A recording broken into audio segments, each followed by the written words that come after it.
We are half an hour away from the opening bell. Hong Kong, Shanghai, and Shenzhen. You're watching the China Show. I'm David Ingles with Yvonne. Our top stories this morning. Asian stocks gain after a surge in tech drives Wall Street to its 30th record high this year. Treasury steadying after a flurry of corporate bond sales. Now, China is launching anti-dumping investigations into pork imports from the EU, the latest salvo in simmering trade tensions. Plus, Australia's central bank set to keep bonds under pressure with a hawkish hold expected today in line with sticky inflation.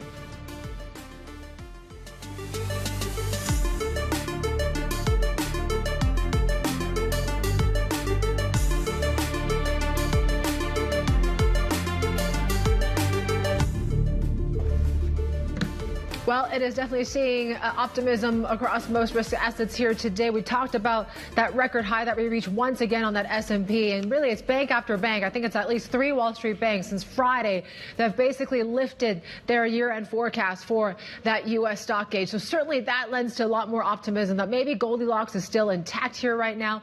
Retail sales definitely is still the next print to watch when it comes to this Treasury market. We're still hovering that 474 level for the U.S. 2-year yield. So yields are at least steadying here right now, but we mentioned about that sell-off overnight.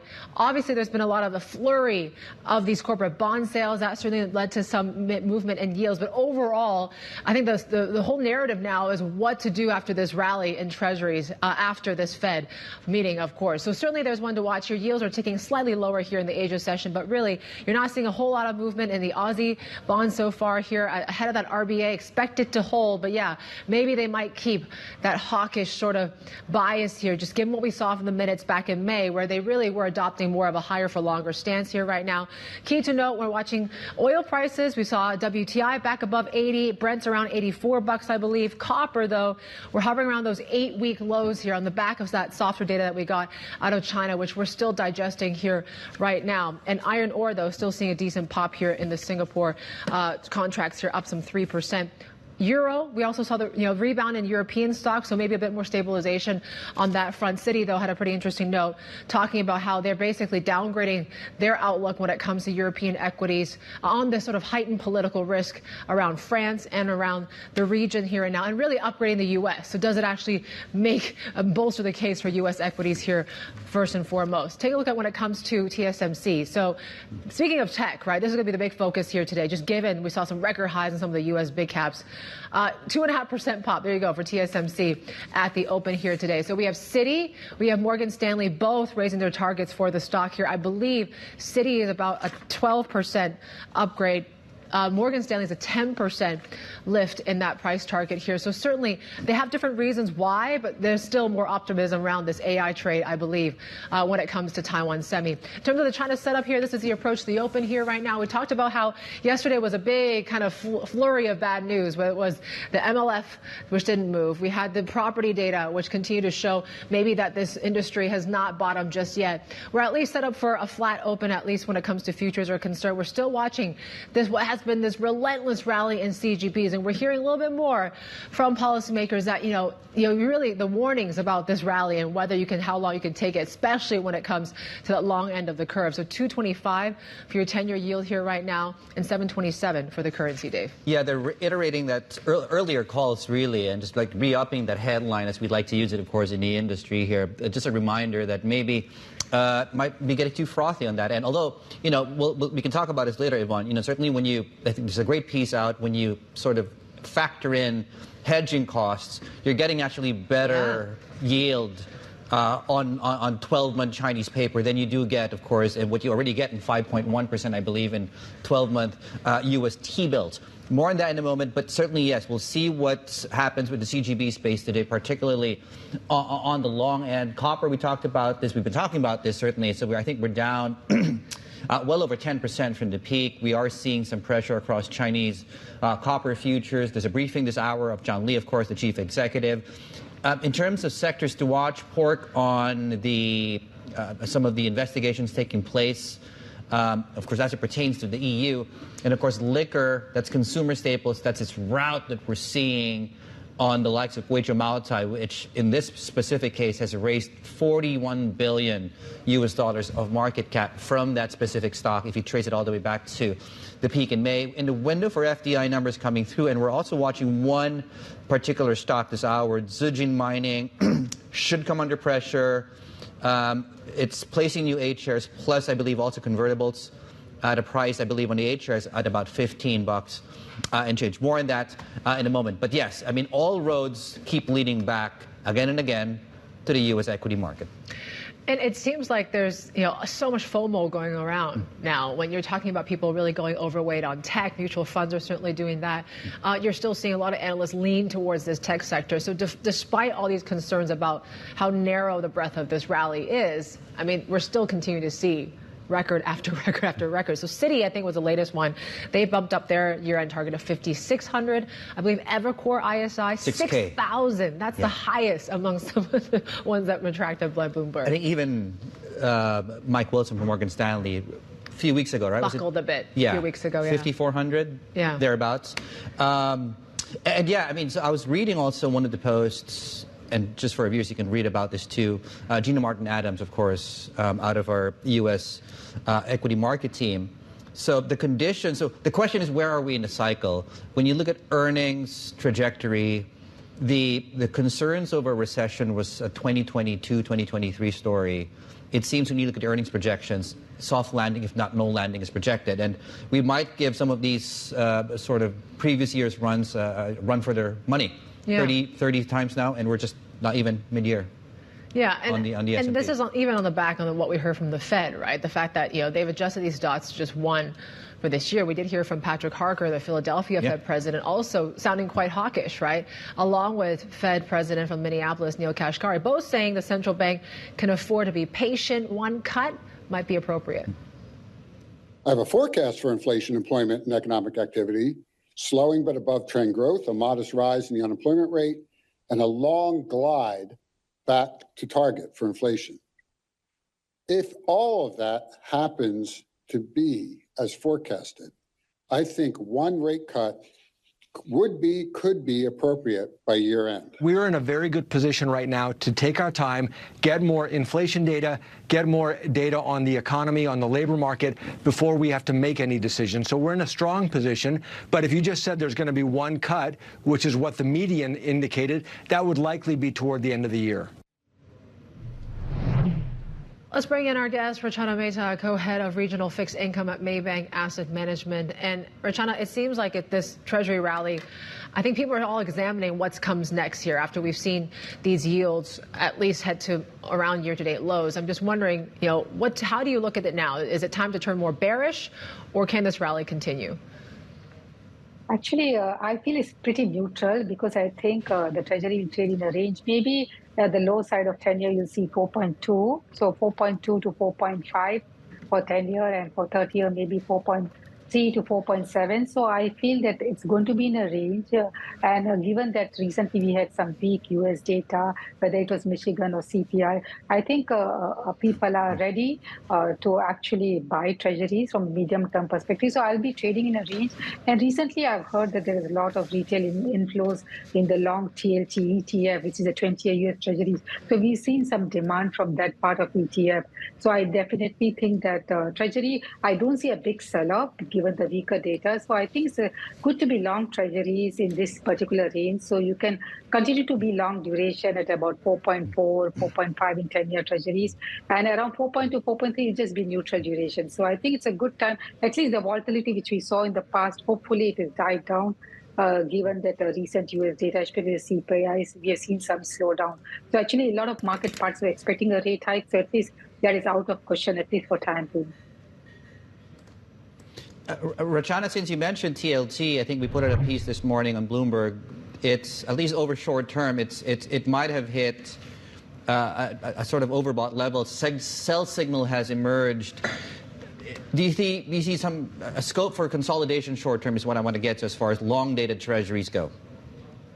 Absolutely. I see some consolidation, but I feel that the demand will be so strong given that Anytime there's a downtrend, I see these retailers piling on like how they used to pile on some stock.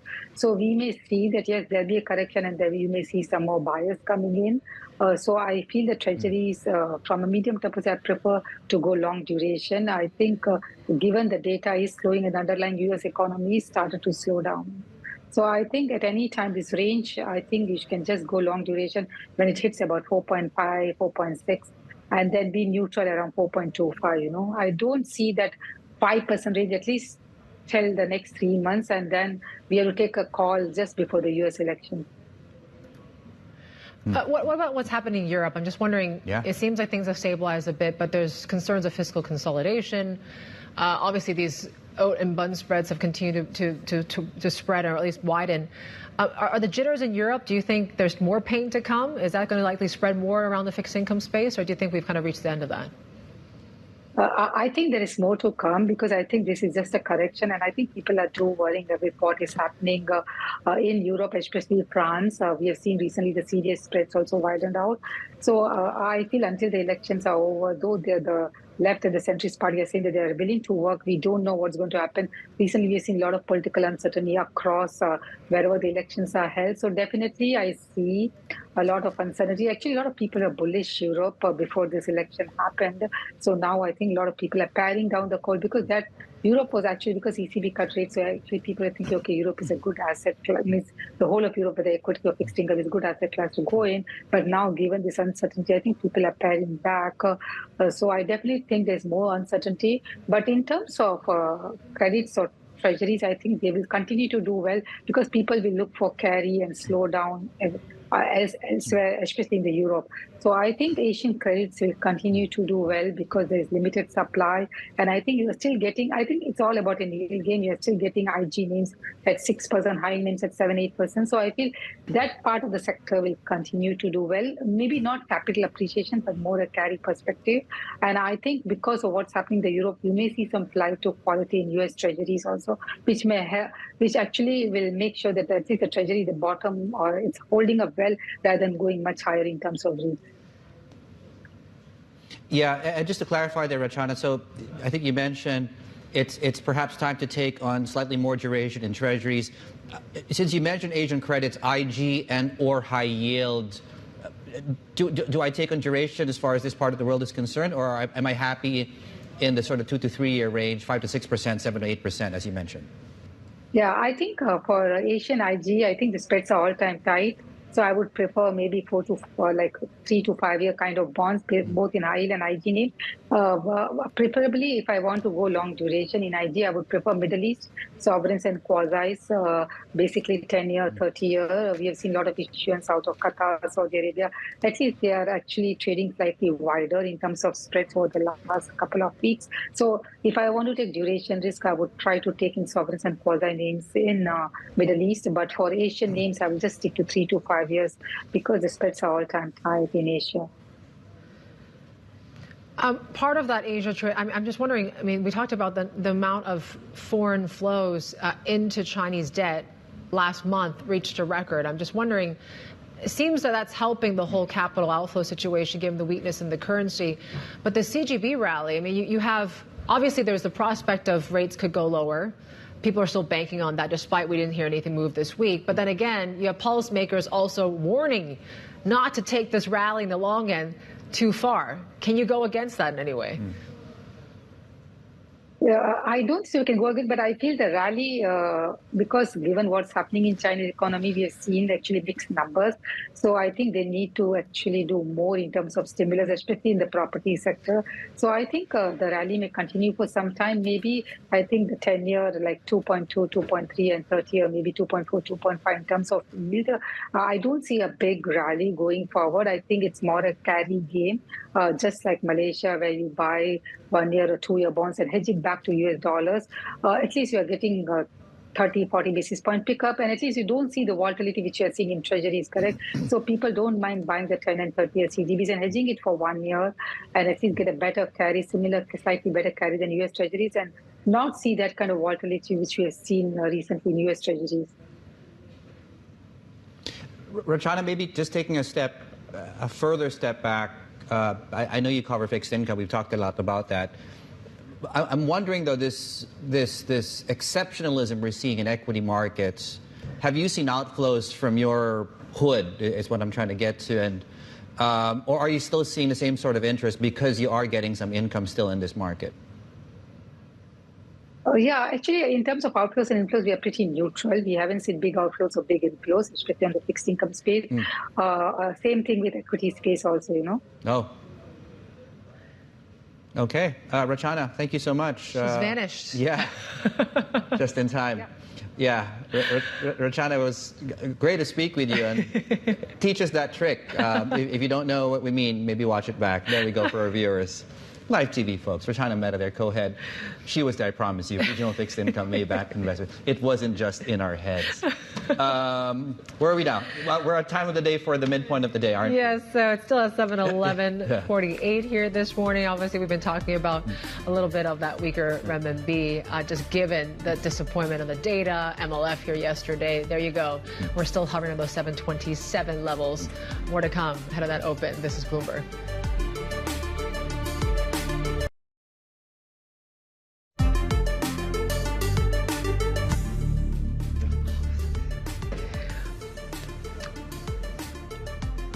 Right, we talked about how we're going to watch some of these pork stocks here this morning on the back of what China did and really launching this anti-dumping investigation on pork from the EU. So, you know, we're seeing the likes of WH Group here in Hong Kong now 6% higher or so. We'll see how that plays out here. But yes, so certainly there is a bit of concerns here of whether this, you know, how this all is going to lead to the industry. And really, you're starting to see this trade war maybe spread towards more of the agricultural sector too, but largely seen as pretty targeted, this probe so far. Yeah, let's get the details now. Min Lo, our China correspondent, has been covering the story for us. Yeah, targeted response is the question, is it? Yeah, I mean, it affects about $1.8 billion worth of goods traded between China and EU, mostly coming from Spain, the Netherlands, Denmark as well. But if you take a step back and look at the overall EU-China trade, that stands at $280 billion. So this just represents less than 1% of overall trade. So overall, it's still considered to be quite targeted. China clearly very cautious here because the last thing they want is to drive the EU and the US closer together in their anti-China stance. And also, this probe is only going to be concluded in June of next year. It could be extended if necessary. So it's likely to also depend on the final tariff rates for those EV. That's only going to be decided in November because the tariffs that are being imposed in July, those are still provisional ones. So plenty of negotiations up ahead. Okay. Does it do anything on pork prices, though? Well, not a lot because China imported 1.5 million tons of pork last year. Assuming half of that came from the EU, that's just judging from the EU's share of global pork exports. That still represents only 1.3% of China's total pork consumption. And assuming China places, let's say, a 25% tariff on those pork, that's roughly equivalent to the weighted average of the EV tariffs, that's only going to lift pork prices by 0.3% domestically. And if you dilute that in the overall CPI basket, it's only going to lead to inflation of around 0.01%. So pretty much invisible, not a lot of cost for China to impose tariffs. Yeah, tiny. Yeah. But they kind of need it, actually, on inflation, but maybe not this type of inflation. Min, thank you so much. Min Lo, our China correspondent there. Russian President Vladimir Putin will be arriving in North Korea, staying on geopolitics here, later on Tuesday on his first visit in nearly a quarter century. Now, he arrives seeking further diplomatic support and potentially military aid for his war in Ukraine. Let's bring in Stephen Engel, our Chief North Asia correspondent, to talk us through this upcoming trip, and how significant is this for both sides, really? Yeah, it's very significant, obviously, for Vladimir Putin as he shores up support in this part of the world. Obviously, he met with Xi Jinping in, I believe, March. He also had a meeting previously in September of last year with Kim Jong-un, and now he is going to Pyongyang. He'll be arriving there later tonight. He's going to have the bulk of his meetings and the signing of an enhanced strategic partnership with North Korea tomorrow. That will be likely perhaps military support, but also economic support. And again, there are allegations from South Korea as well as the United States that a lot of North Korean artillery shells have landed on the Ukrainian battlefields, something that Pyongyang has denied. But still, there is evidence, there's satellite imagery evidence as well, according to the United States and South Korea, that military hardware from North Korea, which has Soviet-era legacy and interoperability connection to the former Soviet Union anyway. So their artillery shells of North Korea work in the military hardware of the Russians. So again, it's a logical step, but they're denying it is actually happening, as has China. China said we're not sending military hardware actually to Russia. But again, he went to China. He's going to North Korea. After this, he is going to Vietnam as well. So three, I guess you could say, Stalinist governments from the former Soviet relations. Vietnam, they have strong relations. They've had warm relations ever since the days, of course, of supporting North Vietnam in the war against the United States in the Vietnam War. So again, for North Korea, it's vital as well. Yeah. They can get military technology, space technology. The space minister of Russia is going on this trip with Vladimir Putin. They could get cash. They could get food. They could also get the support from Russia, as they have that veto power on the UN Security Council. That could help alleviate some of the pressure on sanctions that North Korea obviously faces. So there's obviously a lot of ramifications from this visit by Vladimir Putin. So a quick trip, just a day and a half to Pyongyang. All right, Steve, thank you. Our chief North Asia correspondent, Stephen Ingles, there on what to expect. In terms of what to expect in these markets here today, it looks like we are set on the pretty flat open, I believe, yeah. But we're watching very closely what goes on when it comes to, we talked about the pork price situation, or at least the pork anti-dumping probe on EU pork that China has launched here. So certainly one to watch here, but the pre-market, just slight upside on the Hang Seng. This is Bloomberg.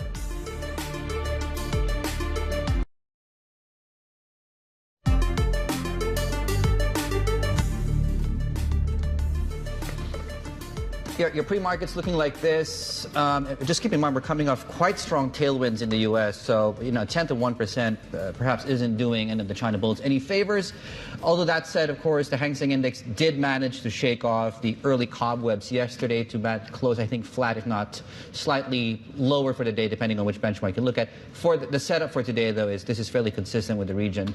Up arrow story following the 30th record close in the U.S. Yep, so you're continuing to see some tailwinds from the U.S. That certainly is helping equities here this morning. Not so much when it comes to Hong Kong, but there you go. WH Group, we talked about the early auction, the pre-market, it was surging, but we're coming off a little bit on that. So 1% gains here. After, of course, China launching this anti-dumping probe, pork imports from the EU as retaliation from what they did last week when it comes to Chinese EV tariffs for life. So domestic pork producers are benefiting in some ways, you could say. BYD, that's just one from Berkshire Hathaway, cutting their stake on the 8 shares there. Also, when it comes to Zijing Mining, so they talk about this convertible bond that they are issuing at a discount. That's why the stock there is lower by about 2%. Yep, also one stock we're tracking ahead of the open, poised to open lower again. Kweichow Moutai has lost $40 billion in value, maybe a little bit more going into the open today. The opening bell is next. This is Bloomberg.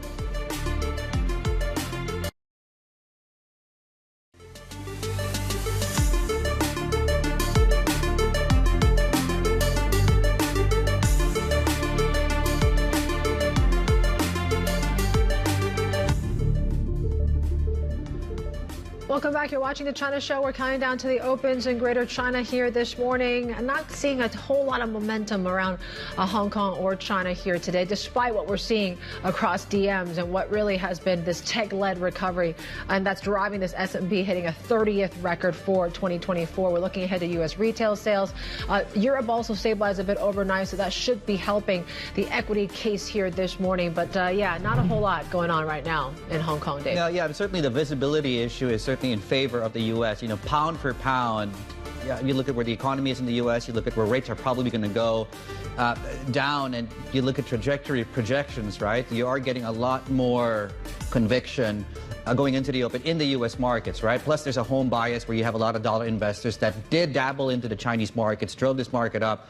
In fact, when you look at some of the ETF flows, right? So you have, for example, this EM ETF, or some of the Harvest Global, I believe, also has a CSI 300 ETF. We're seeing some outflows coming out of that. We're seeing inflows going into the likes of TLT, for example, which is a treasury one. More on that in a moment. We're looking at a Shanghai comp at about 3,000. That's a 2-month low as far as that's concerned. That's one stock we're tracking very closely these last few days or so. We're down again on Moutai. We'll have more on that in a moment. Copper is also in focus following this drop, of course, from the peak. We're down about 0.2%. Of course, this is also a rival, same sort of pool of securities as Moutai. Flip the boards, please, if we can. And while we look at that, by the way, the 10-year yield, there's some pushback yet again here from state media on this rally we're seeing in the CGB space, that big drop, 2-3 basis points in the 10-year yield yesterday. We're opening slightly higher here in Hong Kong, just under 18,000 on that. Volumes, though, have just, I wouldn't say disappeared completely, but have certainly come down substantially from the peak of the rally. In fact, on the Hang Seng Index, I believe volume yesterday was the lowest. You have to go all the way back to April to get that sort of level. HS Tech, 0.4%. You have some of the big tech plays, of course, bottom of your screens. There's the usual weekly briefing from John Lee that should start at some point this hour. A filing from Berkshire that they sold BYD, 1.3 million, 8 shares. That's the number of shares, not so much the price. Convertible, 2.5 billion. New 8 shares being placed. Jiangxi Copper on the back of the copper story. We told you about it. Of course, the China's looking to start investigations into pork and the EU, 1.9% to the upside. We were up as much as 6%, indicated higher, but it looks like we'll be bucking the trend as far as the news flow is concerned. Right. Very, very quickly, Yvonne, before I toss it back to you. We showed you Kweichow Moutai and the drop of about 13-40% on price. So one of the momentum indicators is now at the lowest level here, going back, I think the 4th lowest since it became a public company a couple of decades back here. So might be indicating that the stock is extremely oversold, although there is a fundamental story taking place that's perhaps fueling the bearishness around the stock. But that being said, it's been quite a substantial drop in a very short amount of time. Yeah, you don't see moves like this often on a stock like this. We're just flagging some lines are crossing here from the Bank of Japan Governor Ueda-san speaking, obviously just days after this BOJ meeting, which really kind of left the market a little bit scratching their heads on what QT is going to look like here. So they're talking a little bit more about what's to come. That cut in bond buying is to boost market influence setting yields. It's hard to say at this point, he says, though, the scale of this reduction in bond buying, but they want to secure the predictability for that bond buying. So they won't send a strong policy message about how much they're going to buy just yet or the details, which is what the market was disappointed about last week. But this is something interesting. They said possible to raise the rate in July, depending on the data. So what's happening with the rate hikes and the bond buying are separate issues. There was some concern among economists, Dave, last week that if they're going to focus more on QT in the next meeting, maybe there's no urgency to hike rates. Maybe they could do both. Yeah, I'm just looking at the calendar right now. So the next meeting in July, as you point out, is on... Okay, I don't have a date here on my screen, so I'm wondering where it is. What happens when you look at stuff live on the terminal? Yeah, well, I could be looking at it wrong, too. But all that being said, we're trying to get a gauge, of course, of what the data looks like, data points between this point, of course, and then. Okay, ending today, you look at the dates, and you understand why 6/18 is ending today, the shopping spree officially wrapping up in a couple of hours. Now, while it might prove a short-term boom for retailers, Bloomberg Intelligence thinks that consumer sales and the gains we've seen this year could fall 23% below forecast. There's the sort of metric comparison. Catherine Lim, our senior analyst, joins us right now to talk us through these numbers. So you had stronger than expected gain in retail sales in May. Did that surprise you, though, is a question. Right, David. You know what? We still actually have a couple of days more to go for the 6/1 date because, you know, Alibaba, JD.com and PDD, their bazaar and their sale only ends on the 20th of June. Beats me. Why is it 6/18 and it only ends on the 20th of June? But, you know, this is a month-long thing. And as you've actually highlighted, this month-long event did help boost the May retail sales, which came in for the first time in 5 months, better than what market was expected. Now, markets kind of have revised down their expectations. So the beat, I would say, is not really a surprise. Question is really, is that going to last after June, after all these, you know, frenzy and all these promotions end? Yeah, and do you think it's going to benefit companies like Alibaba, JD, PDD, as you cover them? Also some of these social media players like Douyin and Kweichow, which are looking to monetize more from e-commerce. Right. You know what? I think from a GMV perspective, we are definitely looking at higher GMVs for these companies from the bazaar this year, based on what they have reported, anecdotally so far. But the real question is whether, they are able to actually benefit from a reported revenue perspective, because they were really throwing out a lot of users as well as merchant incentives. So, the kind of growth that we see from the actual revenues and more importantly, the profitability, I do think that the companies are ready to actually sacrifice the near-term earnings to actually help drive up the revenue. So it's a revenue gains, but at the expense of earnings. And what about the contribution from shoppers in Hong Kong, Catherine? How much has that boosted these numbers we're seeing in China and the impact, obviously, on retail sales here in the city in particular? Right, that's a good question. Obviously, we've continued to actually see the shift in spending from Hong Kong to China. And that has literally, resulted in a 14.7% year-on-year drop in April. Now, I don't think, the number's going to look any better, in May. If anything, the decline could contract. But bear in mind that same time this year, we were still looking at, the issuance of consumption vouchers, cash give-outs, which we don't have any more of that this year to stimulate the spending in Hong Kong itself. So again, I do think that, retail sales in Hong Kong, we are set for a downturn, and it's going to be a while before we actually see a pickup. Catherine, thank you. On that positive note, we'll leave it there. A Bloomberg Intelligence senior analyst. Okay, let's talk about this other stock that has been tanking here. Listed onshore, of course, the economic recovery could be facing a sobering reality. Of course, very nice segue there from our producers. We're talking about Moutai and the stock there. The price of a bottle of the flagship liquor recently hit a record low. According to Bloomberg Intelligence, that signals a slower recovery in consumer spending. Let's bring in our senior analyst who covers the space, Ada Lee, to talk us through this. And I guess before we talk about the price in particular, the pricing mechanism, explain that to us again, how that works. Correct. So there are three different prices that viewers should be aware of. The first one is the Moutai ex-factory price, which is what the price Moutai sell to its distributor at. This is currently at 1169, and that is up 20% in November last year. And then there's a recommended selling price by Moutai as well. That is 1499 per half a liter of bottle. And that is what they want the market to sell it at. But what we normally see Moutai selling at is at the current price at about 2,580 yuan, which is much lower than its peak already. But what's that price is, the last price, is the demand-induced price. It's what the market really, really willing to pay for a bottle of Moutai. So what we're seeing in recent time is there's a price plummet in terms of these demand-induced selling prices. How bad are these priced? I mean, it's interesting, right? Does it impact earnings in any way? Can revenue still stay afloat? Well, that is the interesting thing, because revenue in terms of Moutai's annual earnings is actually still okay. So we're still expecting mid to high teens growth in sales till year end, which is quite strong in terms of the Chinese economy. But why is that so? It's because it is still selling at the ex-factory prices. Right. So whatever that is the market or the demand-induced prices really doesn't affect the company in the near term. However, in the long term, it could, because once the distributor and wholesaler are stuck with excess stock that they can't sell at a higher price, then what's going to happen?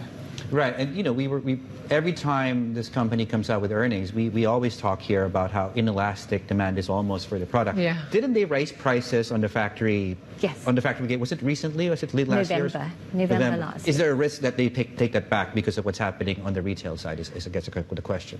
Well, what is interesting is that the demand for the bottle at the recommended prices, the 1499, is still very strong. So if you still want to buy a bottle at that price, you can go through the Moutai app apps or even online. And then you need to go through a lottery process. So it's not like you can pay and just buy one. But the prices that you're paying now, the 2580, that is the price you just go at the shop and they will sell you for that price. Okay. We'll continue to watch the stock and, of course, those prices there. Ada Lee, our senior analyst from Bloomberg Intelligence on Kweichow Moutai. Coming up on the China Show, Citi Wealth shares their view on the global economy and how that's impacting their market outlook for the rest of the year and beyond. The chief investment strategist, Stephen Wieting, joins us next. This is Bloomberg.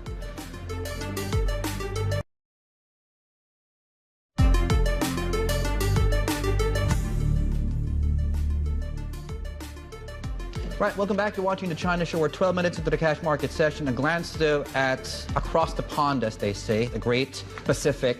S&P futures are flat. Don't let that fool you, of course. 30th, record close in the S&P. Of course, we all know what's been happening with the NASDAQ and maybe the very small pool of stocks in that. But it's a question now, is it broadening out? But I guess as far as analysts go, they're revising their targets here for the benchmarks. Yeah, and I think, it was Citi, Goldman last week, I think Evercore ISI, both in the last few days, just basically raising, saying, at this point, you have a lot of the European jitters. Maybe that's helping the case for the U.S. in some ways. And also just that tech dominance, which you talked about, right? Really defying now all these concerns about how narrow the breadth is and all that. So Evercore ISI, 6,000, that's the highest, I believe, among some of the major equity analysts that have been tracked by Bloomberg as well. So they talk about, Citi had an interesting note, right? They talk about inherent in these targets is an assessment of three influences. NVIDIA, you got the rest of the Mag 7, and then whether we see other stocks, a remainder of the index that can actually, catch up to this rally as well. That's the question. Yeah. So far, NVIDIA's been enough. Yeah. If you think about it, right? And then maybe you get the Fed cut at some point that boosts this market. Well, let's get a sense, because our next guest actually sees further upside in the index, mid-single-digit percentage increase by the end of this year. We're joined here in Set. Stephen Wieting, Chief Investment Strategist and Chief Economist at Citi Wealth. It's nice to see you. Pleasure, thank you. So just take us through the thinking. This U.S. equity market, can it stop rallying? Will it stop rallying? Well, the good news is record high corporate profits, more to come in 2025. Okay. In every likelihood. Really nothing inhibiting the economy from growing further. Corporate profits underperformed last year. If you take a look outside the Mag 7, U.S. EPS were down 6.5%. They're in recovery. I think by the end of the year, 10 out of 11 sectors will probably post EPS gains this year. Okay. And that's beyond just the tech space, you think? That's beyond the tech space. And if you think about it, Mag 7, you're probably looking at 20-25% EPS gains. Now, last year, 96% return. So obviously a bit baked in. And I think, most importantly, think about tech service providers may end up competing in the same AI space going forward. So there's an AI boom going on. It's very small in the context of the whole economy. It's not creating some kind of aggregate boom. The labor market is slowing. The labor market outperformed. We had, as you noted, a strong year for employment, a down year for profits. We think that reverses over the course of this year and into next. And we've been basically out of sync ever since the pandemic, and that's what's happening here. Nothing V-shaped, but certainly a stronger profit outlook. Right. And the investment advice then would be specifically what? Lean into tech, broaden it out, buy the index? So everyone is probably passively seeing big increases in their tech exposure. Yeah, and innovation, you've got to stay with it. Even if it doesn't look like it's matching any kind of conventional valuation measures, when fundamentals are improving and innovation is the primary driver of equity returns.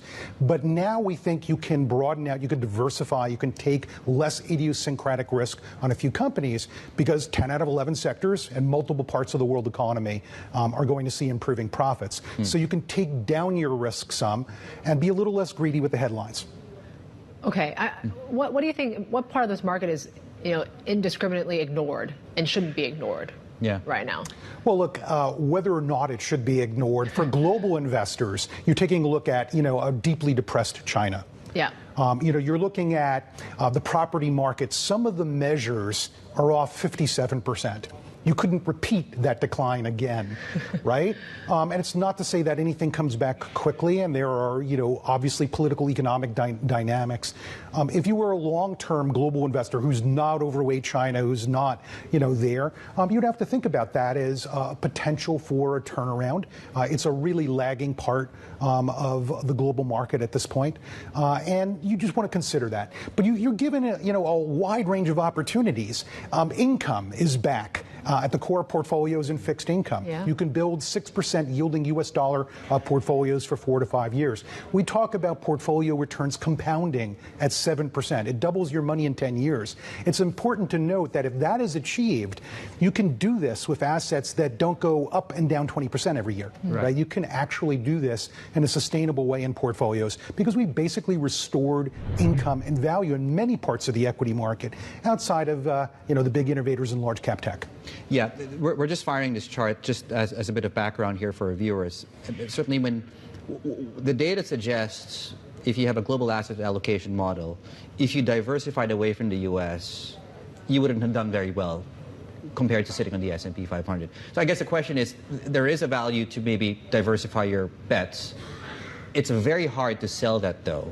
If to U.S. investors in particular, right. Too, because their home market has just gone absolutely berserk. Look, to be fair, we're 4.5% overweight U.S. equities. If you look at our thematic weightings, we're 3% overweight global. So we have some underweights in non-U.S., but we have to look. U.S. market cap has risen to about 2/3 of the world. Right. It is because earnings have grown faster, but market cap's grown even faster.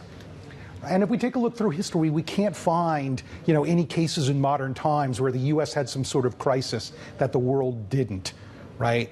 But generally, taking advantage of undiscounted value in other markets, diversifying. We're not even talking about equalizing valuations. That's not even part of our thinking. Okay. But the catalyst of a broadening global expansion, broadening global profits, should be sufficient for all these markets left in the dust. And that's despite, global central banks right now seem to be really hesitant to kind of kick off this easing cycle. Well, ECB, Canada, Switzerland, look, I think people will see that the Federal Reserve doesn't sit still.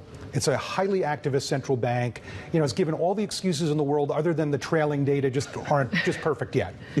The Federal Reserve never sets monetary policy to set it and leave it. It's very, very different from Japan, for example. Right? Couldn't be more different. It's constantly trying to micromanage. Accommodative and restrictive monetary policy, these two terms are set different from the long-term norm. It says that long-term norm is 2.8%. Right now, at the top end, 5.5%. So we think in the next couple of years, monetary policy will relax. The U.S. will try to protect the expansion, and that's because of the labor market, which we think will soften. Where are we in the cycle? Well, think of it this way. Yeah. If you wanted some sort of massive bust, you'd have to have a boom.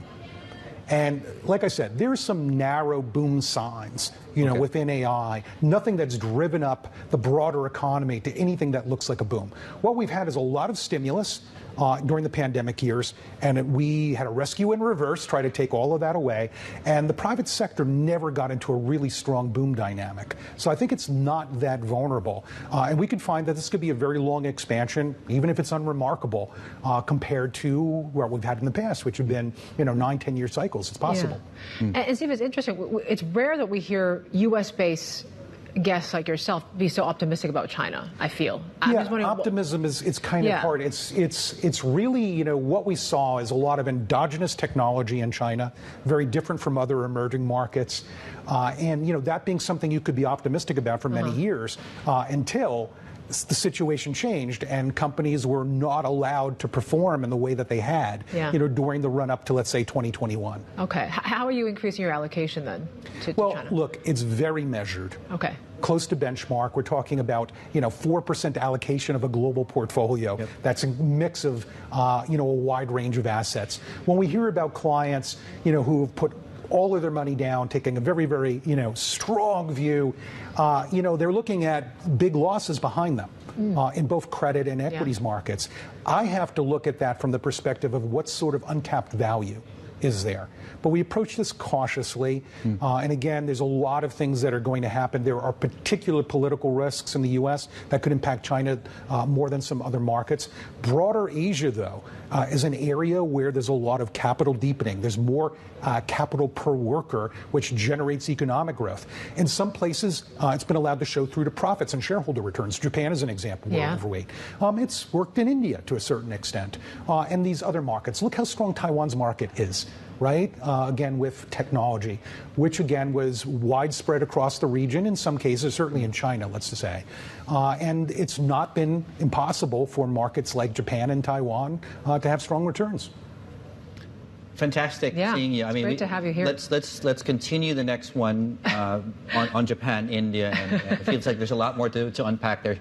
Stephen Wieting, the chief investment strategist and chief economist at Citi Wealth. Good news for those traders who.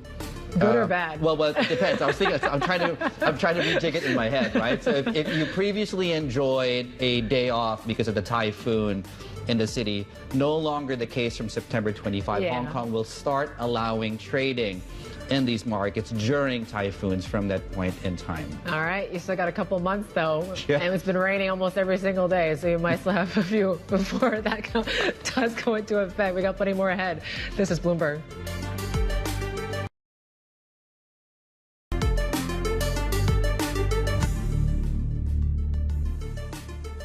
All right, we are seeing at least some gains here, and the CSI 300 at least slightly above water here. Hang Seng's doing a little bit better. We're talking about 18,000 right now for that benchmark. HS Tech seems to be driving that. We're up some 1% on some of these large cap tech stocks here. CGB is not doing a whole lot, but yeah, that 30-year still rallying. That yields down 1 basis points here this morning. We're going to have a lot more on the way in the next hour. You're watching The China Show.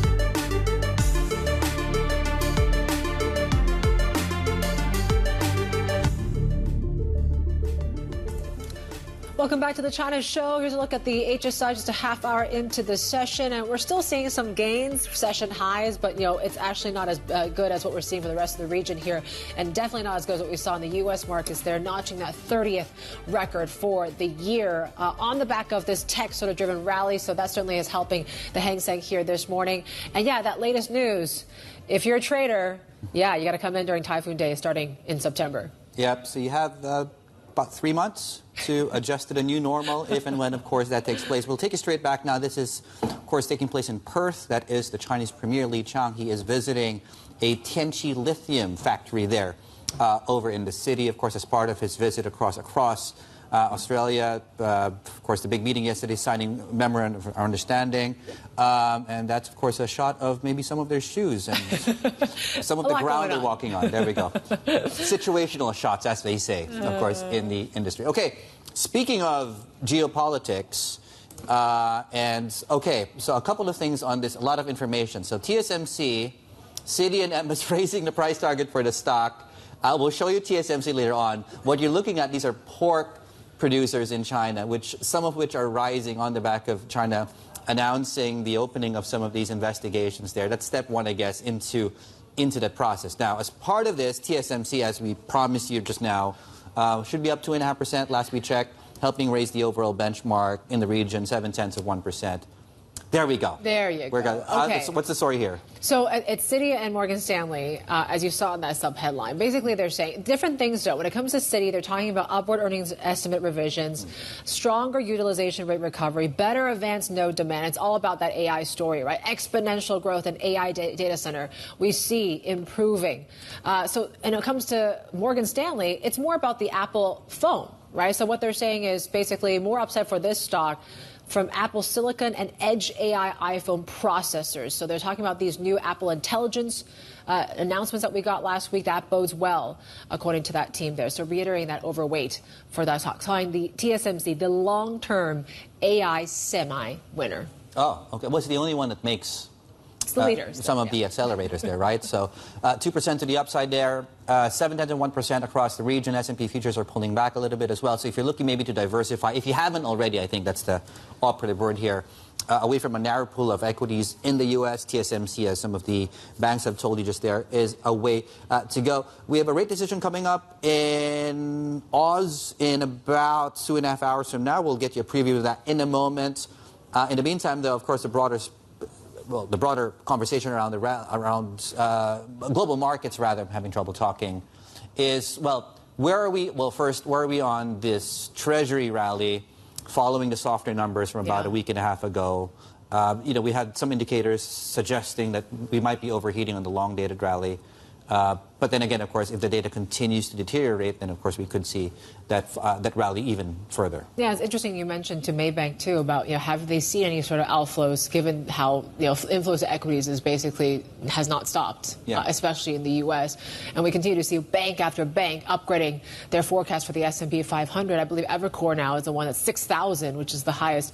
Just goes to show that, it's going to take a lot to really bring down this market because they're talking about earnings growth. I think Citi just now, Stephen Wieting was talking about, tech certainly is going to be that leader, but you're going to see more broadening out across non-tech names that are really going to be, I guess, dependent on whether this rally continues or not. Yeah, I forget which of our cross-asset strategists it was that mentioned it a few weeks, I think maybe 5 weeks back, that, their 60-40 portfolio is actually 80-20 at this point in time, right?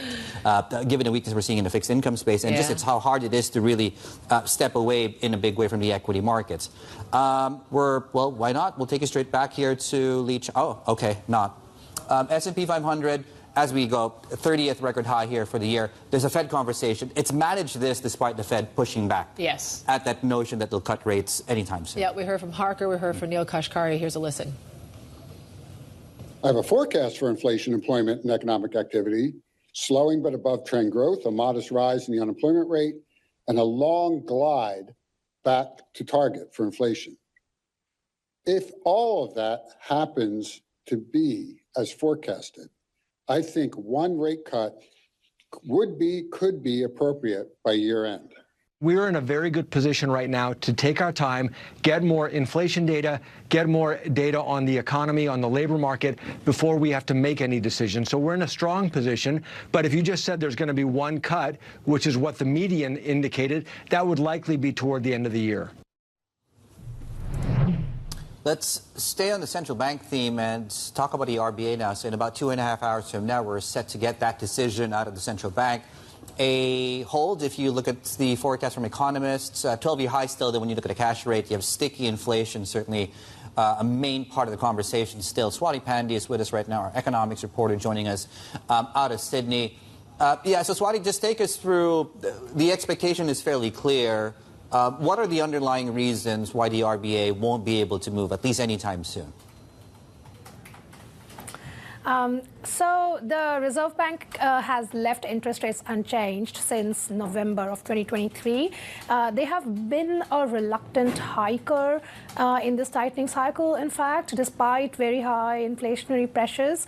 In fact, last month, they raised their inflation forecast and still did not hike. So they are sounding hawkish in the sense that they are talking tough on inflation. They are talking about how it's a predominant challenge, how inflation is toxic. In fact, the deputy governor earlier this month said in a speech how inflation has led to wars, and still they have not raised interest rates. And a large part of it is because we have floating mortgage rates, and consumers have been heavily impacted. Consumers with mortgage have already been impacted. We have seen a slowdown in the economy. Growth is really anemic, and the RBA has repeatedly said that they want to preserve the employment gains that we saw during just after the pandemic. So that has been their reason. They are willing to tolerate above target inflation for longer than other central banks, and which is why they have been on hold and are expected to stay on hold. So what's likely to be the next move? Then is it likely to be a hike? I mean, they flagged that could be a possibility, or are we still talking about rate cuts, but maybe just push back a bit later? Look, we are not talking about either. In fact, the Reserve Bank of Australia is likely to be the last of major central banks to start cutting interest rates. Expectations from markets is that the rate cut will only happen in May or April of 2025. So that's much later than what we are expecting from other central banks. We have seen an increase in inflationary pressures in the past two inflation readings.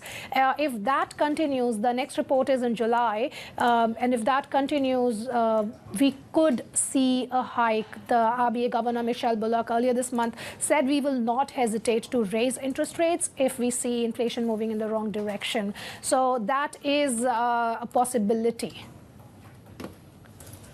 All right, Swati, thank you. Swati Penny, their economics reporter, on what to expect out of the RBA later on today. And there's more on the central banks in the next hour as well. We'll speak exclusively to the Bank of Thailand governor about their monetary policy outlook and pressure, of course, from the government that they've had in terms of rate cuts. That conversation coming up at times of your screen. Stay with us. Has is going to bring us that interview in the next hour. This is Bloomberg.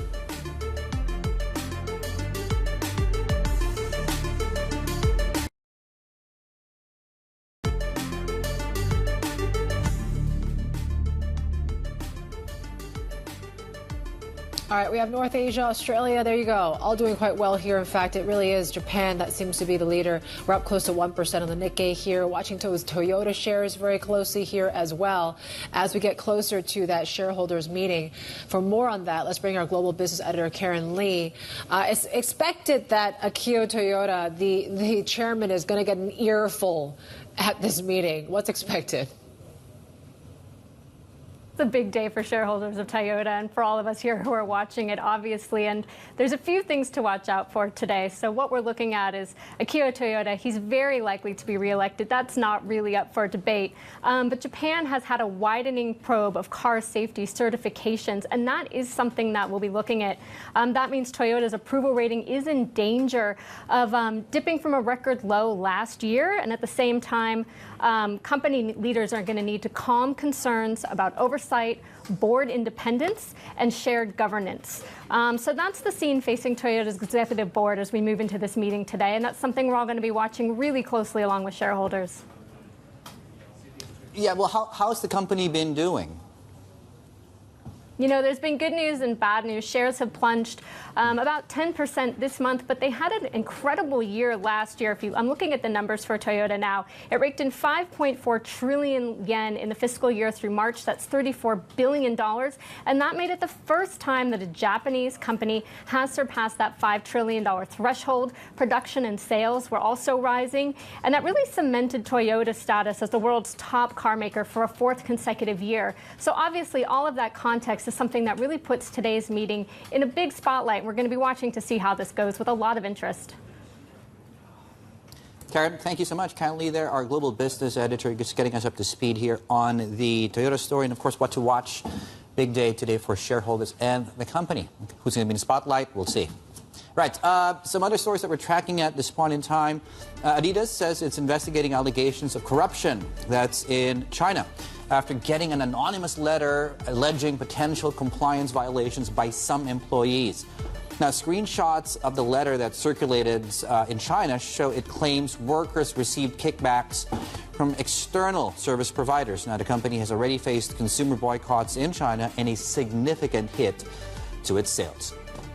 Now, Apple is shutting down its Pay Later program, which let customers make purchases using an installment plan. Now, the firm says third-party services, including ones from Citigroup, will instead be integrated into its upcoming software updates.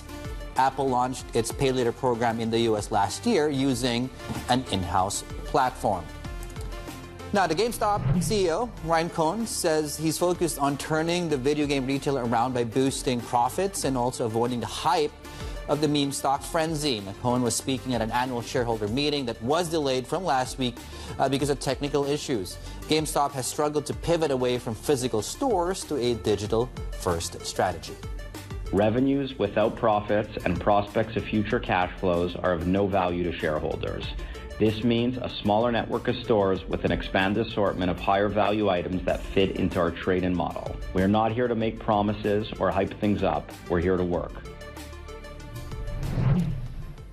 Well, Thailand may be heading for a renewed period of political turmoil with former Prime Minister Thaksin Shinawatra formally indicted on a royal defamation charge. Now, at the same time, a court is weighing a petition to disqualify his ally, the current Premier Shrita Thavisin. Let's bring in Avril Hong. She joins us now with more. Avril, what do we know about the cases so far? And are both cases linked in any way? Yeah, this case involving the two-time former Premier Thaksin Shinawatra, who just last year returned to Thai soil after 15 years in exile, kind of opens the way for potentially him being thrown back in jail. He is currently on parole after getting sentenced for corruption, and his current jail term was actually supposed to end in August, and this is after getting royally commuted by the Thai king. This recent case involves a royal insult, allegation that stems from a 2015 interview that he gave in Seoul. And as you know, in Thailand, there are very strict anti-defamation laws that protect the royal family from criticism. So the worry here is that he might be thrown back in jail. As for the other case involving the ally of Thaksin, Shrita Thavisin, who is the current premier, we're seeing how he could be potentially disqualified. This is because a constitutional court in this separate case is likely to resume this deliberation of alleged ethical violations that were brought against him by a group of senators over his appointment of a cabinet minister. And this was back in April, a cabinet minister that had served time in jail and was also a former lawyer for Thaksin. And for this particular case, the concern is that it could pose risks to the current Shrita-led government and the coalition. There are also some speculation that, the cases are linked because of the timing of it all. And we are, waiting to see what the outcome for both of them will be, to see what that would mean for the Shrita-led government. Answer that question then. What might this mean depending on the plausible outcomes? Yeah, it's highly dependent on where the cases land, but it is worth noting at this point that for both the Pheu Thai party, the ruling party, as well as the royalist establishment, that together when they joined forces after a pretty messy general election outcome, managed to form a coalition government, they still at this point kind of need each other in order to form a government. And among the Pheu Thai party, sources that Bloomberg has spoken to believe that they're still optimistic that the government can remain in power. I think the question going forward then becomes also because how there's some complication given the Move Forward party also faces potential disbandment from the same constitutional court. And this is a party that's seen as a key threat, the biggest threat to the royalist establishment. So some questions, more questions than answers at this point, guys. All right, Avril, thank you. Avril Hong there joining us in Singapore. And some other big political stories that we're following for you today. Russian President Vladimir Putin will visit North Korea and Vietnam this week. The Kremlin says Putin will travel to North Korea Tuesday and Wednesday and go on to Vietnam from there. North Korea has been a steadfast supporter of Putin's war on Ukraine. Analysts expect both countries to deepen their military cooperation during the visit. Canada's government is buying a stockpile of rare earth materials mined in its Northwest Territories to prevent them going to a Chinese buyer. Australian-owned miner Vital Metals will sell the stockpile to the Saskatchewan Research Council for a little over $2 million. The intervention is part of Canada's push to block Chinese firms from delving further into its critical minerals sector. But any more to come? This is Bloomberg.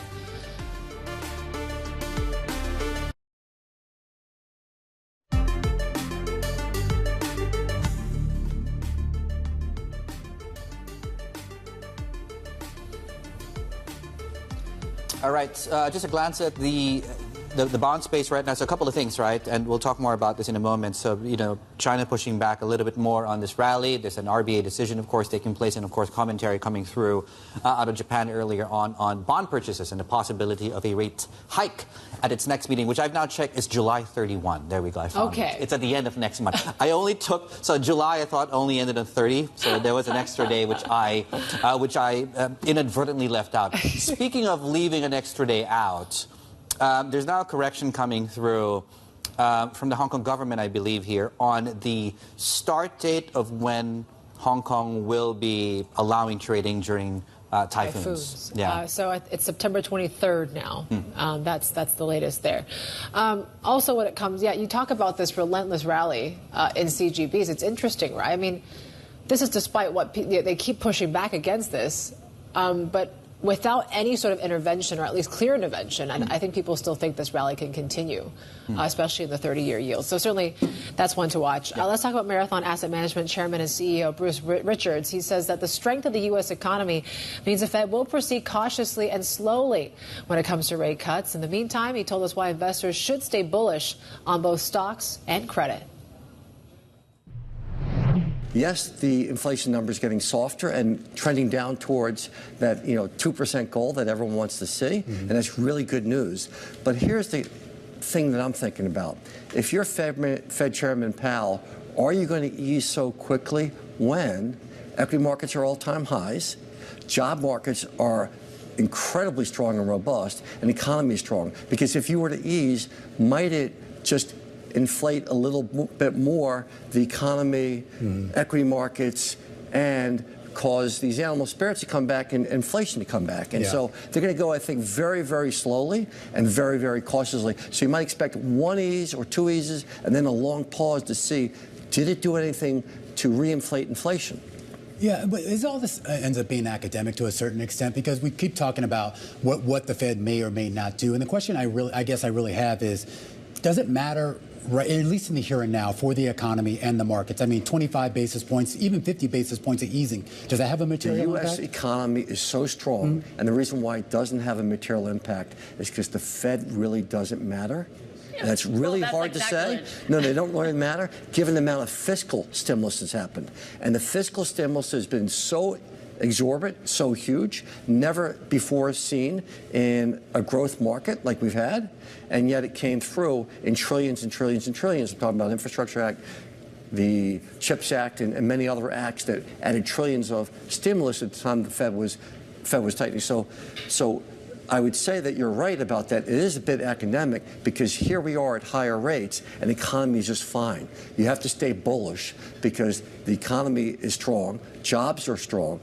Stock market, we're going to see what's going to happen with second half earnings, and we're going to have record earnings in the third and fourth quarter. So I'd say stay bullish for equities and stay bullish for credit as well, because a higher rate environment that we're seeing is really, really bullish for the bond market. And that was Bruce Richards there, the chairman and CEO, of course, of Marathon Asset Management, speaking with their colleagues, of course, there in New York. Difficult to say, but sometimes, the Fed perhaps doesn't matter as much. Didn't come from us. Speaking of bonds, there we go. The CGB space continues to rally. Fourth day in a row, we're looking at the 10-year yield down. The one-year yield is now reapproaching, and we were at about a 4-year low on the one-year yield, but at 1.6% virtually expensive, as maybe on the long end, as the government would say here. Some of the media stories coming out today urging caution and really thinking about where this is, given, of course, the demand that's really come through for these long-dated Chinese securities. Yeah, they say it's difficult to sustain the returns, which have exceeded about 10% in some cases so far this year. And they also talk, look, there's still a chance that inflation could come back, that could upend this rally. Still, I think the likes of Huatai Securities says, at least what we're hearing, this verbal sort of, I guess, warnings, guidance, puts a floor maybe on these yields, but maybe we're still talking about that 30-year around 2.4, 2.5%, staying around those levels. There we go. Looking at some of the chip stocks too, SK Hynix, you have TSMC also coming through. I think MS and Citi out with raising their price targets for TSMC by 10 to 12%. Yeah. And you are getting quite a nice pop across some of these names in the region here. The AI play continues to give. So we're looking at 2.7% on TSMC. That's a record high. So we are approaching $1,000, I believe, for the very first time. Could get there very, very soon. Samsung Electronics, 80,000. SK Hynix, as you can see, also seeing some upside today. And this is after Micron basically reached a record last night. Yeah. So certainly the tech stocks are very much in place. Semis, Tesla suppliers are watching very closely here, so also gaining on the back of what we're hearing in China. So the electric car maker gets Shanghai approval to test that advanced driver assistance. So the supply chain obviously liking that.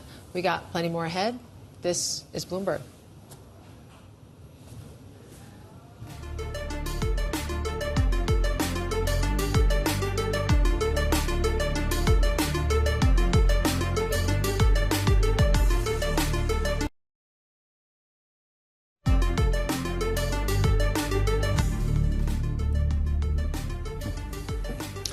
All right, we're heading to that lunch break in Tokyo here, and we're seeing a pretty decent rally that's taking place in the Nikkei 225. We're seeing 1% gains there. The yen not doing a whole lot, a little bit on the stronger side. There was some comments on the Ueda earlier talking about, look, when it comes to bond buying, when it comes to raising rates, are separate issues.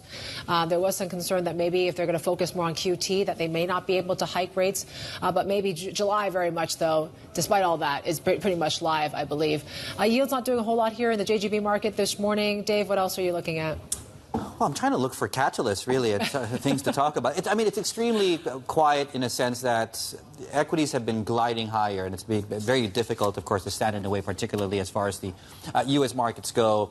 Some parts of the Asia-Pacific equity complex are taking their cues from Wall Street, like, this massive rally we're seeing today in chips. Apart from that, the consistency has been wanting. We've been stuck at 179 on the benchmark, just a case in point there, for the better part of the last, I would say 2 weeks or so. All that being said, of course, we are going into the summer, so things like volumes, for example, and here's a little bit of a tidbit. When you look at volumes in Hong Kong, on the Hang Seng Index actually fell to about a 2-month low yesterday. So all that said, so where do we go from here? What catalysts are we looking for? And in the absence of catalysts, do I lean into big winners like the AI trade in the U.S.? What can we glean from the data coming through economic-wise? Are we really heading into a landing of some sort, soft, hard, or moderate in the U.S.? Let's talk about all of that with Jasmine Duan, Senior Investment Strategist, RBC Wealth Management Asia, joining us here on set to talk us through this. How are markets set up for the second half of this year? So right now at RBC Wealth Management, we are still neutral on equities, and we have an overweight on fixed income. So on equities, we are overweight in Japan. We are seeing more opportunities over there, and we are neutral on the U.S. equities because we are still cautious about a soft landing in later of the year. And in terms of Chinese equities, we also have a neutral weight. We think it is better to capture the alpha trading opportunities and look for some tactical trading opportunities. You mentioned neutral on even developed markets, right? I mean, how long can you afford to not take part in this kind of big U.S. rally, or at least, capture the most out of it? Yeah, the U.S. market is reaching new highs again and again, but don't forget, we're still, some of the economic data are softening at the moment. And don't forget, in 2008, the financial crisis happened during a rate cut cycle. So even though we will have a rate cut at the end of the year, it doesn't mean everything will be fine. It doesn't mean the stock market will rally strongly again. I mean, there is a notion, I think you're correct, the equity markets tend to rally going into easing cycles. And there's an emerging narrative that if and when the Fed cuts, that might be a bad signal for equity markets. Do you think a cut from the Fed is actually bad news at this point in time? And might that mark the end of this bull market? Well, at RBC Wealth Management, we have our own indicator of tracking the recession risk. Okay. So we use 7 indicators to track that. And right now, only 2 out of the 7 indicators are at the expansionary phase. And 5 out of the 7 indicators are pointing to recession or are already in the recessionary phase. So with the recent economic data even slowing more, we think we still want to be cautious and hold some defensive position at the moment. And that's still gold. Yes. Despite this, we're finding it hard for the Fed to pivot, but gold still has legs?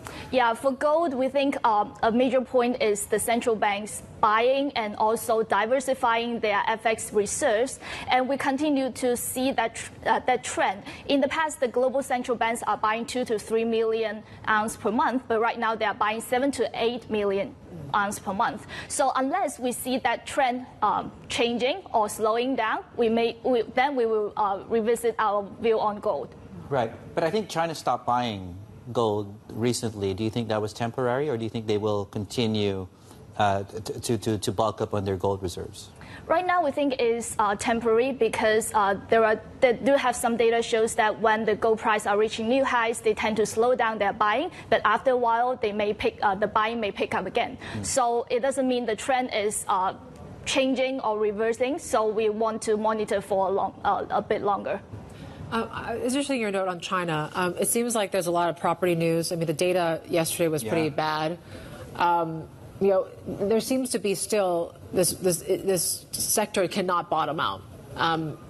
Do you see it in any way turning around in the second half of this year? We think right now the supporting measures is definitely not enough. Like if we look back to the shantytown renovation in 2015-2016, the total amount is estimated to be 6 to 7 trillion. So we think the government have to announce some step-up policies, and they need to do that because if the property prices continue to drop, it will put the banking system at risk, and the policymakers would not let that happen.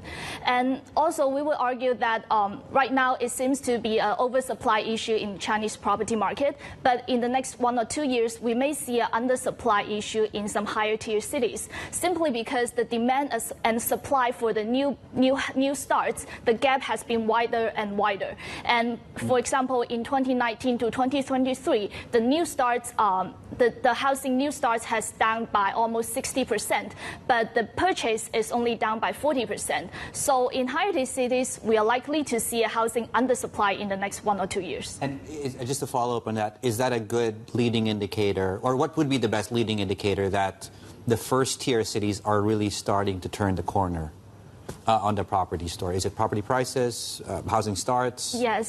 Yes, a lot of different data we can monitor: housing starts, transactions, and also the transaction prices for the secondary houses. And we do think it is going to be a K-shaped recovery. For the higher tier cities, they are going to recover and stabilize faster. And for the lower tier cities, some of them may never be able to recover. And you know, for investors, is it too early, or is it already an appropriate time to take advantage of a turn that you say might be coming, whether that's in the equity market or in some of these high-yield bonds that are still trading at, what, 20, 30 cents on the dollar? So right now for equities, it's still a risky trade. Okay. And it's still quite volatile, and we think for most investors, they want to see the data turning around before buying those stocks. But when the data really turn around, that may be too late. So the question is about the timing, whether you are willing to take the risk and tolerate for the volatility for a little while, and then enjoy a maybe few times increase afterwards. All right, Jasmine, thank you. Jasmine Duan there, Senior Investment Strategist at RBC Wealth Management Asia. It's interesting, too, in this equity market. I mean, we talk about a few weeks where we haven't really seen that much momentum. Yeah. And we're waiting for the plenum, we're waiting for all these catalysts. But, you know, some analysts are starting to flag that, remember that Star 50? I almost forgot about it. When we started 5 years ago, we made a big deal about it, and now we barely even check about it. But really, they're thinking, if you talk about innovation, chips, the like, you know, maybe this is the next market to watch. The Starboard. Yeah. So according to Lin Ming Hong, a fund manager there at Beijing Yikun Asset Management, they've turned bullish from last week on this specific benchmark. Now, it's perhaps also worth noting, as Yvonne is pointing out, this is a project personally championed, of course, by the Chinese president. Of course, this was their way, of course, to get you know, another avenue for the companies that do need to raise money at a specific development stage of development to be able to access that credit. It's also worth pointing out that when you look at the data, certainly we're down about 50% in this. Valuations are attractive given the trajectory where we're looking to see this. The gauge currently, in case you're wondering, trading at 33 times forward PE. That's below the 5-year average. But well, we're down 50%, so it should be below the 5-year average. Maybe there's room for upside, but again, just given what we saw some of these small caps earlier this year, I mean, they are volatile and can move pretty quickly here, pretty swift moves. So definitely one to watch here. Yeah. In terms of your China brief, we're watching very closely what's been heard and said in some of these headlines in national newspapers. The financial press is touting progress in the real estate sector after new policies were introduced. Shanghai Securities News says buyer confidence is rebounding, with major cities including Shanghai, Guangzhou, and Shenzhen seeing an increase in new and second-hand home purchases in the past month. Now, the report was published after official data showed the housing slump deepening in May. Meanwhile, the Securities Journal says the LPR is likely to remain unchanged this month as the central bank kept that rate for medium-term loans steady.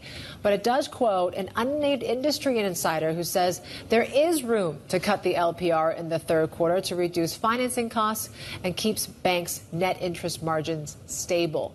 And we've also been reporting that state media stepping up warnings to bond investors, right? One of the big stories, the PBOC-backed Financial News republishing an article originally posted on social media warning investors of volatility risks and saying current high returns are not sustainable. Now, the central bank has repeatedly hinted at its discomfort over this bond rally as long-term yields touched 2-decade lows. Yeah, I mean, if one time is not enough, you got to do it again. Yeah. Well, persistence is key. All right, plenty more ahead here on The China Show. This is Bloomberg.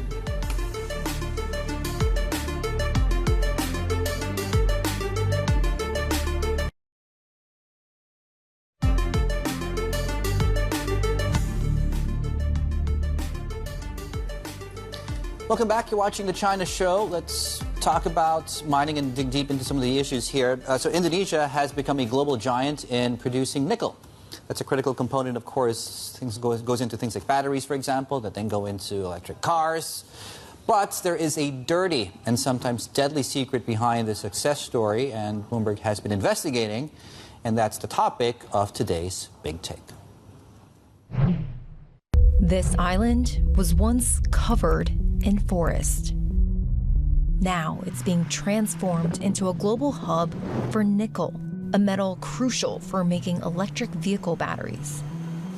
The Indonesian island of Sulawesi feeds the world's largest battery makers, who power virtually every major seller of EVs.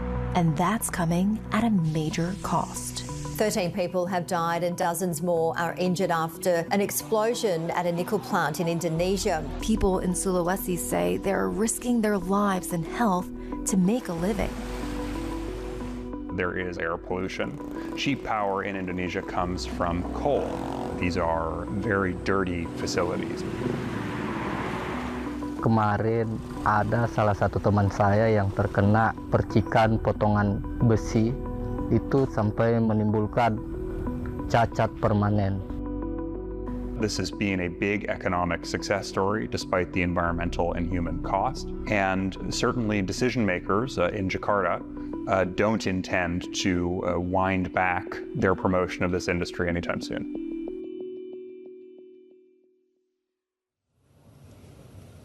Let's bring in Bloomberg's senior ESG editor, Janet Paskin, who has been looking at this. And certainly, tell us a bit more about the team's investigation. Obviously, it sounds very extensive. How did this all come about?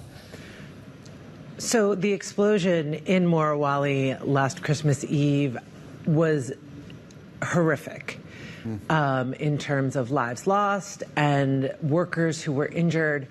And that created a question for us, which is how common were accidents like that? We know that mining can be dangerous. We know that smelting can be dangerous. But we wanted to understand if workers who are really at the very beginning of the supply chain when it comes to EVs and the whole revolution of decarbonizing transportation, are they really putting their lives at risk? Could you illustrate maybe some of the more specific risks, as you point out? We know, for starters, this is not really something that's, as safe as sitting in the office, for example. So if you could just line up for us some of the risks as it pertains to health and safety, for example. Sure. So nickel processing happens at extremely high temperatures. And you also often have flammable materials. Also, the equipment is very heavy. And if you don't have adequate worker protections in place, or if the communication is not good, it's true, accidents can happen. And when they happen, they can be deadly. Just tell us a little more about, obviously nickel is a big part of supply chains and EVs and but what is the significance of Indonesia's nickel supply to the world? Well, Indonesia has far and away the world's biggest nickel reserves. For a long time, the nickel was considered too low grade to be used in cars, but there has been a new technology that's come online in the last couple of years. High process acid leaching is what it's called, that has made this nickel suitable for use in EVs. So now Indonesia, which has all of this nickel, it can be used in electric cars. The labor there is cheap. The energy is cheap. And so it has become an integral part of the EV supply chain for batteries. Janet, thank you for bringing your team's story to us. Janet Paskin there, senior ESG editor. Make sure to check out the Big Take for today. Subscribers can read more on that story on the terminal. NI Big Take is your function there. You can listen to our Big Take Asia podcast as well. New episodes drop every Wednesday on iHeartRadio, Apple Podcasts, and Spotify.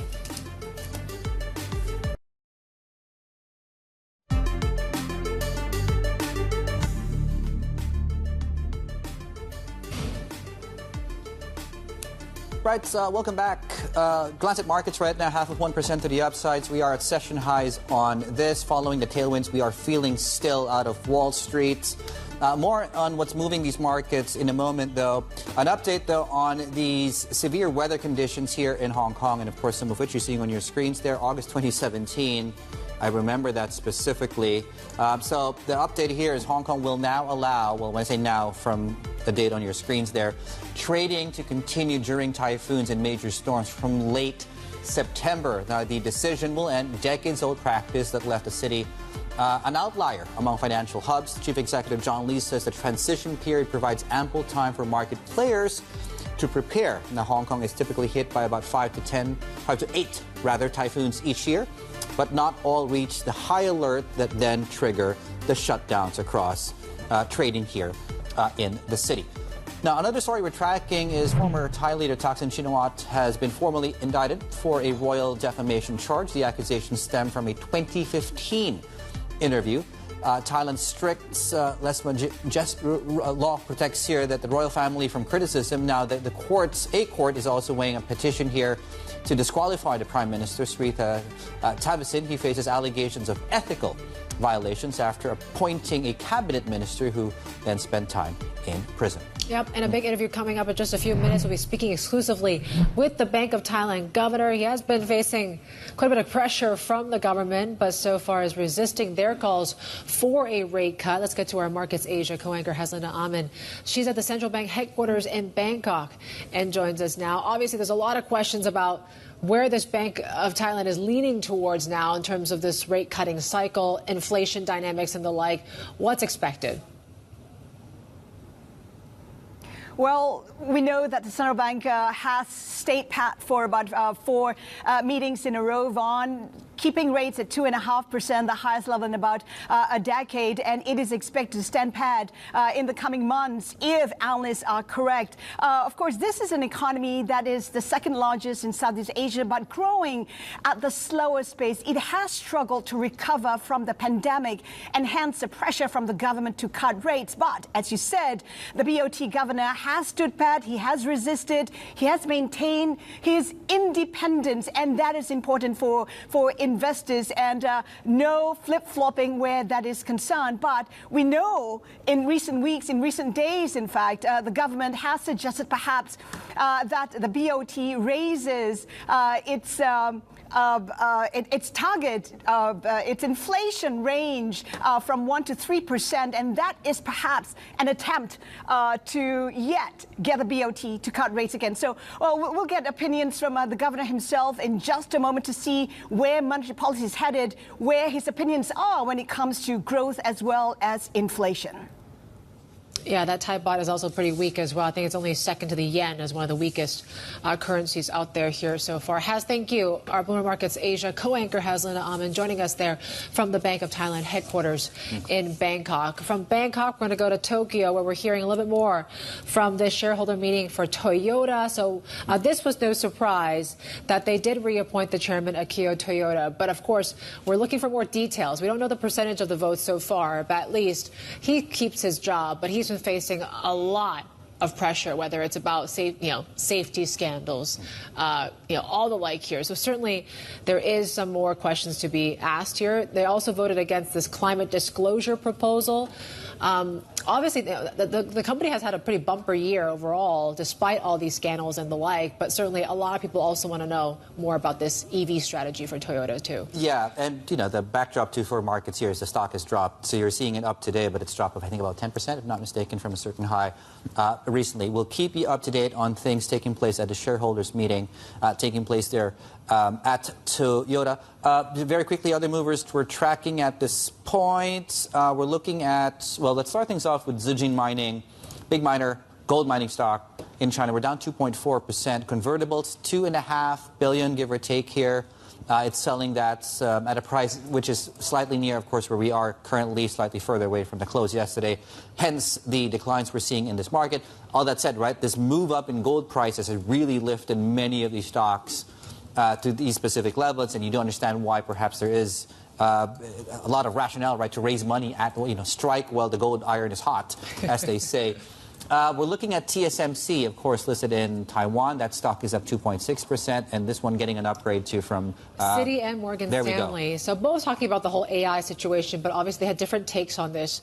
Particularly when it comes to, I think it was Morgan Stanley talking a little bit more about the Apple Intelligence and how really TSMC is going to benefit from this, given that it is the leading AI semi sort of trade right now. So basically, I think 944 is pretty much a record, I believe. Yeah. We're up 2.5% here right now. Citi and Morgan Stanley still thinks we could see double-digit gains, 10 to 12% or so of this stock. So it might not be done just yet. Yeah, and not a lot of people notice. When in Taiwan, many of these big companies need to disclose monthly sales numbers, right? And some of the people who say if you have skin in the game as it pertains to, say, NVIDIA or some of the other companies that TSMC, of course, services, they use that monthly gauge out of Taiwan to get it's more high frequency than the sort of earnings stories we get out of the U.S., right? So it gives an indication of demand and what things are and the like. Right. Okay, Gemdale, this is a stock that's traded here in Hong Kong and also on the mainland here. So there was actually one of its local currency bonds. It's a 3.79% local currency bond that was actually due on June 15th. So it was due over the weekend. We have been told at least that 2 of the bondholders have actually received that late payment. They've asked not to be identified because the matter is private. That specific note traded at a record low of 17.4, I believe last traded closer to 78.50 renminbi, so suggesting maybe the worst is over, but not completely out of the woods just yet. So I guess just keep that in mind. Okay.